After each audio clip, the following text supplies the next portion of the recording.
This is The Download from Sounds Profitable, your daily source for the essential news of the business of podcasting. Brought to you by Spreaker from iHeart. I'm Tom Webster. Here's what you need to know for today, Wednesday, November 1st. Rabbit. First, in Inside Audio Marketing, BetterHelp and Amazon lead monthly ranking of top podcast advertisers. According to Magellan AI's monthly estimate, the top 15 advertisers in podcasting spent just under $47 million in September, a 2% drop from August. The small dip can be attributed to BetterHelp, one of the bigger spenders in podcasting, scaling back their spend by $1.5 million from August and running ads in 1,244 podcasts. Amazon came second in spend, but ran in just over 1,500 podcasts. Among notable movers and shakers in podcast advertising are United Airlines, who increased their spend 876% last month for the beginning of the fall travel season. Shopping app Drop takes the cake, though, going from no podcast advertising in August to $1 million worth in September. Rain News reports, Radio Beats TV, Odyssey describes an audio blueprint for advertisers. Odyssey's newest State of Audio report is here, and it's pushing the power of audio. The key finding, pulled from a Dentsu Norm study, finds audio drives more attention than both TV and digital, scoring more than double the average attention in terms of seconds than TV. Odyssey's pitch to advertisers is pretty simple.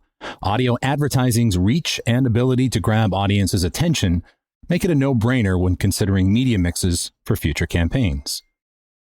BBC Sounds has published their quarterly consumption recap with highlights including 602 million plays of all their content and an average weekly audience of 4.8 million users across the BBC Sounds app, website, and voice-activated devices.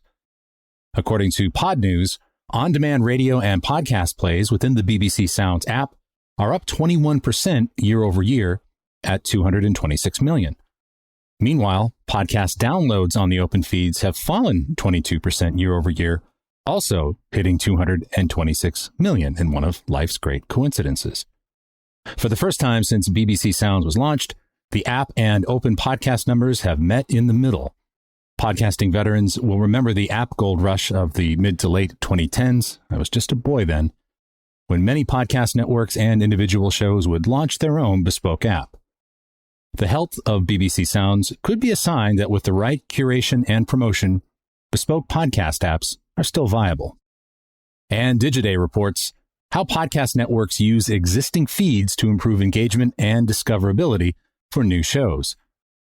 An overview article covering the different ways networks cross-pollinate content across feeds. A common strategy is to post one episode of a newer property in the feed of a popular legacy podcast that will give the new show a ratings boost.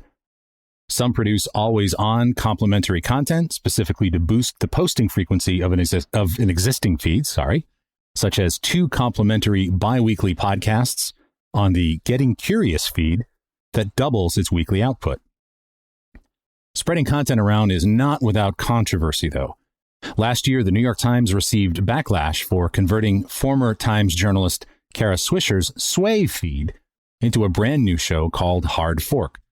This effectively allowed the company to launch a different podcast with Swisher's fan base pre-subscribed.